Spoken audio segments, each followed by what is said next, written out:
Any advice on effectively implementing what I learn into my life? I resonate with 12 rules so much when reading, but struggle to remember it in my day-to-day life. Well, you're not alone. I mean, first of all, you got to figure out what your time frame is. One of the truisms of clinical psychology is that slow and incremental improvement is, first of all, normative in the best possible way, in the most optimistic situation, but also very powerful.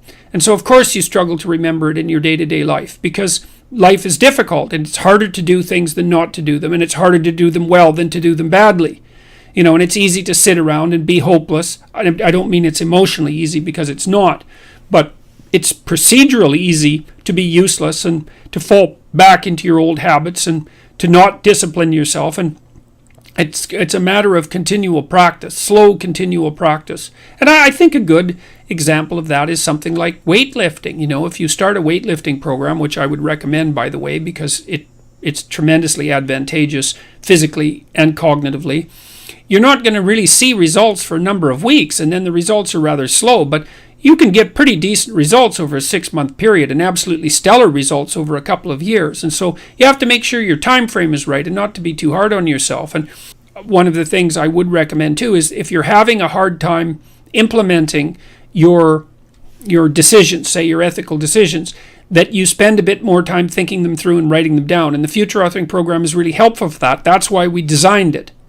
And so get your goals straight and continue to practice every day. And if you're not succeeding, then make your goals slightly smaller. You want to make your goals large enough so that they challenge you, but small enough so that you have a reasonable probability of succeeding at them on a day-to-day basis. And then you have to also understand that if you fail on a given day, like let's say you're trying to quit smoking and you quit for 2 weeks, and then you have a cigarette and you think, oh my God, now I've screwed it up. I'm not quitting anymore. You smoke a whole pack of cigarettes. It's like, well, there's a couple of mistakes there. And one is, well, just because you had a cigarette doesn't mean you failed. It just means that you had a cigarette. You can start stopping again the next day.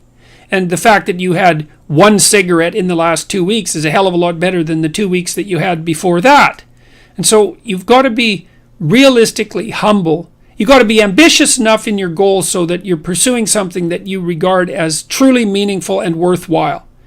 And maybe you can judge that to some degree if you think about someone you love attempting the same thing, and think about how you would feel if they managed it. And if you would feel good, then that's probably a good evaluation strategy to use on yourself. So you want your goals to be of sufficient nobility so that you can live with yourself properly if you're pursuing them, but you want them to be small enough so that you have a reasonable probability of implementing them.